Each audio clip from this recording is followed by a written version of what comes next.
Bonjour, bienvenue au projet Créer la nouvelle civilisation. En cette belle journée de fin de juillet, 31 juillet 2021, un beau samedi ensoleillé. Tôt le matin, je prends ma marche matinale. La chose qui me permet pour l'instant, de me structurer. J'aime bien la marche parce que c'est facile. Je n'ai qu'à mettre mes souliers puis je sors de chez nous. Donc ça me permet de faire un peu d'exercice pour commencer la journée. Et donc, qu'est-ce que le projet Créer la nouvelle civilisation? C'est une œuvre de communication. La communication, c'est la base, mais c'est un projet sérieux, dans le sens que c'est pour de vrai. C'est pas juste des idées en l'air ou une utopie. C'est vraiment l'élaboration d'un plan concret, réaliste, qu'on va faire et qui concerne évidemment toute la civilisation. Donc c'est toute la civilisation dans le sens que c'est tout le monde, mais aussi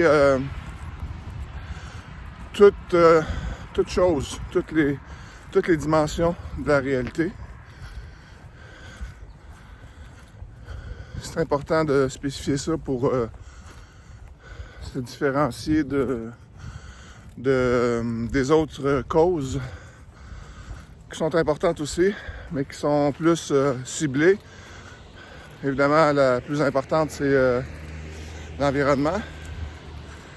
Donc, on peut penser aussi au projet plus local, comme par exemple le pays, l'économie, l'éducation, etc. Donc, toutes ces choses-là sont importantes, bien entendu. Mais notre projet implique, intègre toutes ces dimensions-là dans un projet unique. Parce qu'évidemment, tout ça fait partie de la civilisation et tout doit être considéré. Et bien entendu, tout le monde. Même ceux qui ne le veulent pas, en fait, parce que ça concerne toute la collectivité. Il y en a juste une. Et on en fait partie, qu'on le veuille ou non. Comme on peut voir, je suis déjà essoufflé et je fais juste marcher. Donc,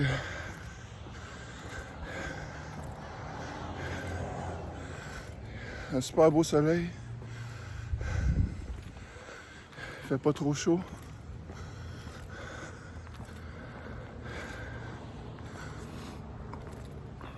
Donc ce projet-là, j'ai un plan. C'est une œuvre de communication parce que d'abord, dans un premier temps, je vais communiquer mon plan qui est le meilleur plan. Du moins, c'est ce que j'affirme pour l'instant, jusqu'à preuve du contraire. Pourquoi j'ai dit que c'est le meilleur plan? Je vais sûrement avoir l'occasion de l'expliquer. De toute façon, il n'y a pas beaucoup de compétition. Justement, pour ce que j'ai viens de dire, les gens qui veulent changer les choses considèrent une seule dimension. Et ça va pas changer en faisant les choses de cette façon-là. Donc, pourquoi? Pour plusieurs raisons, mais entre autres, tout est relié. Si, par exemple, on veut faire des changements pour les préoccupations environnementales, qu'on ne tient pas en considération les autres aspects, par exemple l'économie et la finance. La finance étant un système créé, un jeu, des lois, donc qu'on pourrait changer. Et donc on s'occupe d'un environnement, on a des préoccupations, mais on veut faire des changements sans considérer ces autres dimensions-là, pour nommer que celle-là. Il y en a d'autres encore. Donc, il ne faut pas s'étonner que ça ne change pas ou que ça ne change pas vite.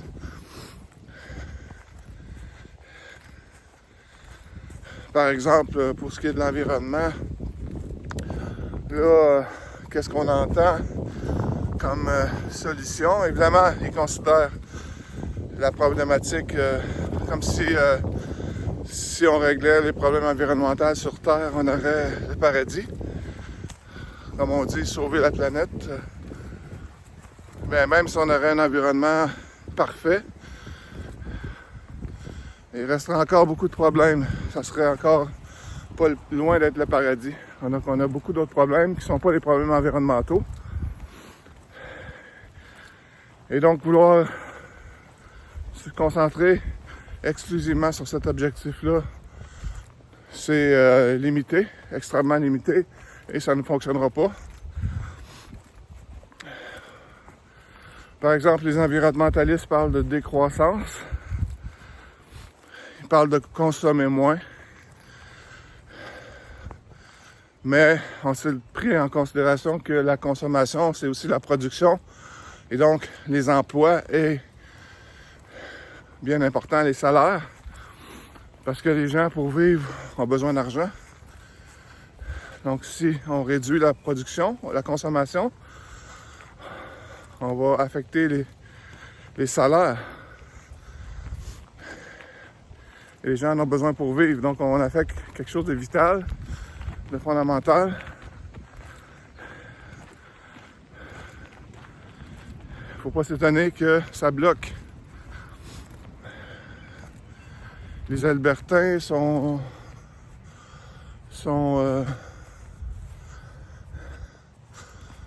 pas des méchantes personnes parce qu'ils veulent produire du pétrole. C'est un moyen de faire de l'argent, de vivre. Le gars qui a sa famille, ses paiements, il va avoir une vie normale. Ben, il va avoir des emplois en conséquence. Donc, il y a un travail à faire au niveau de ce qu'est la finance, etc. Mais les environnementalistes n'abordent pas cette dimension-là. Donc, on voit la limite de cette approche-là.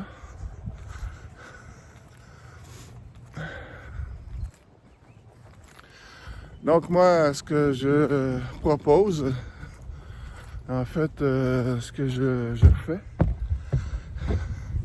c'est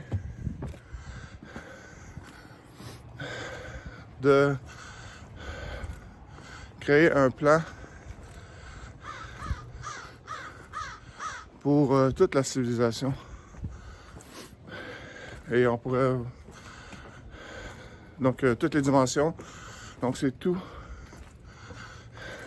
Il y a énormément du monde.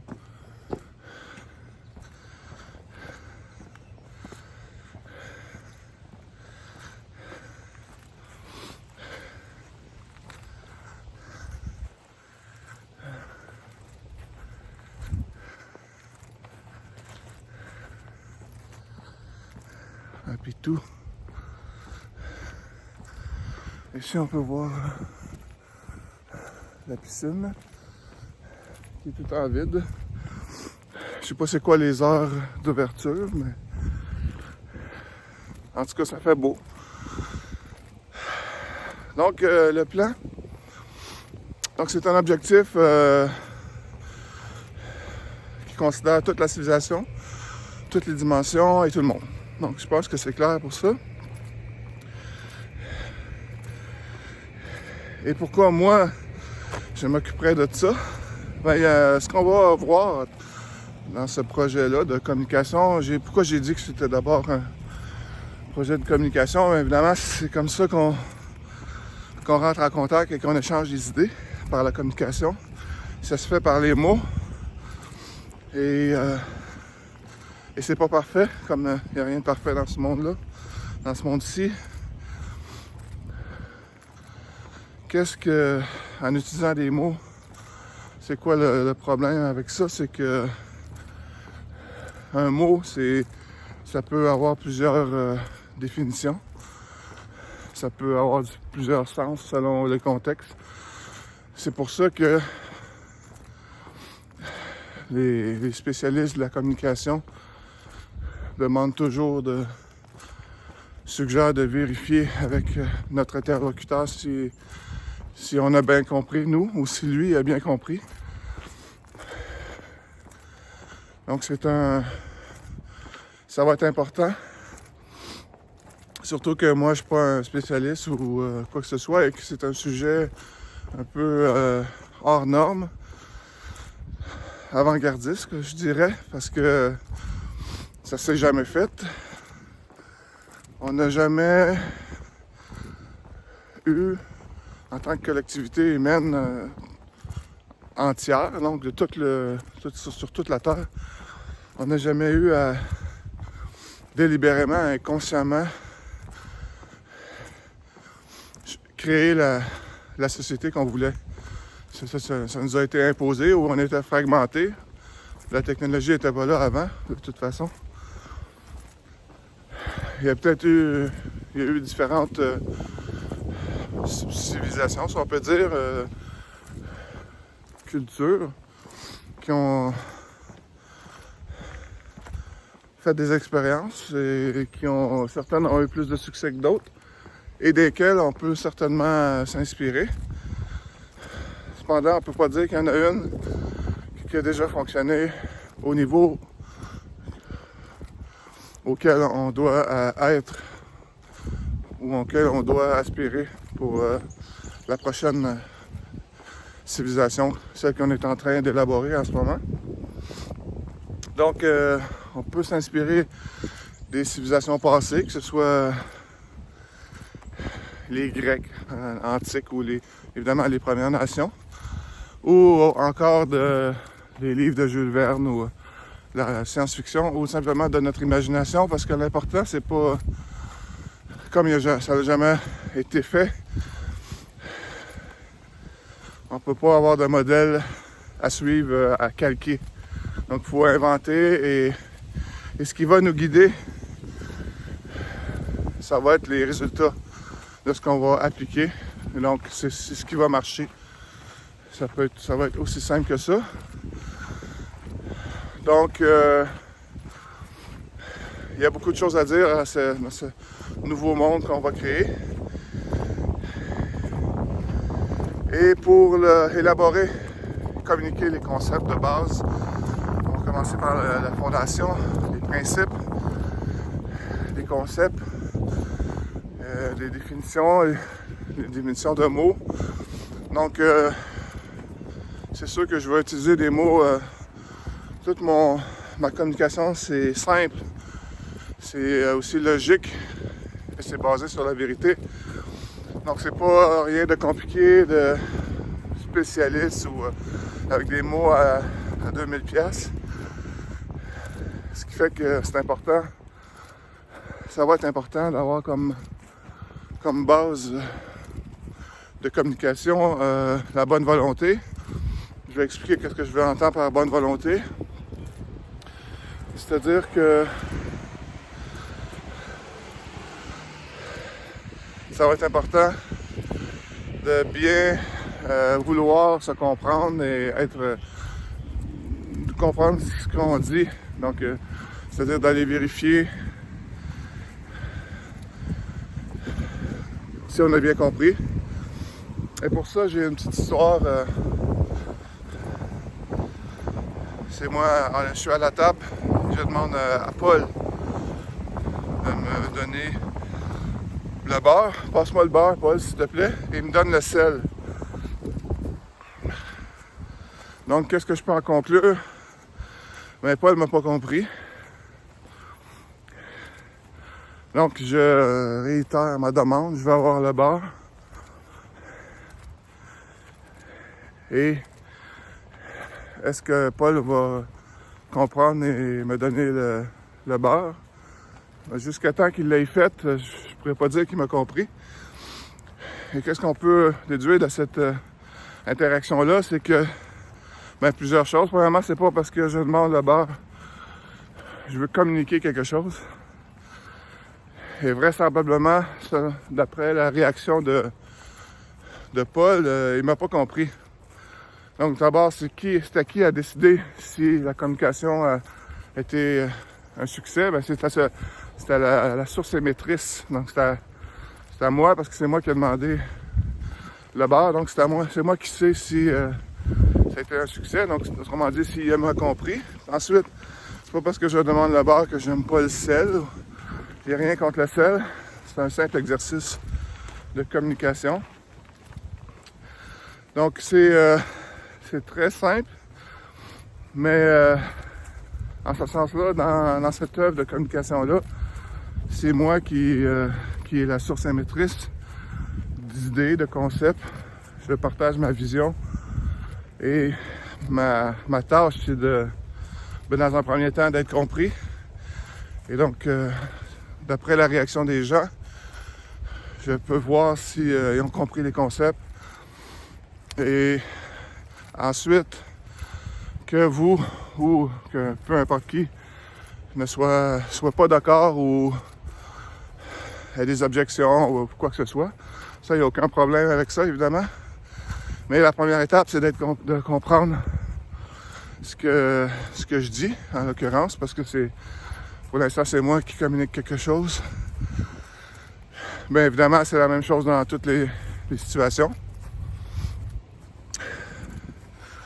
Donc ça, c'est la base, parce que je vous dis tout de suite, il y a beaucoup de définitions, de concepts qui sont originaux, qui sont pas compris, selon ce que je peux observer, là, ou qui sont pris dans un autre contexte, où il y a différentes perspectives possibles.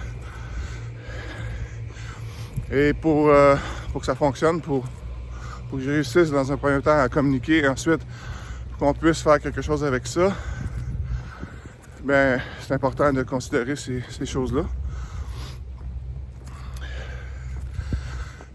Donc je vais voir quelle heure qu'il est, parce que je m'en vais à la messe.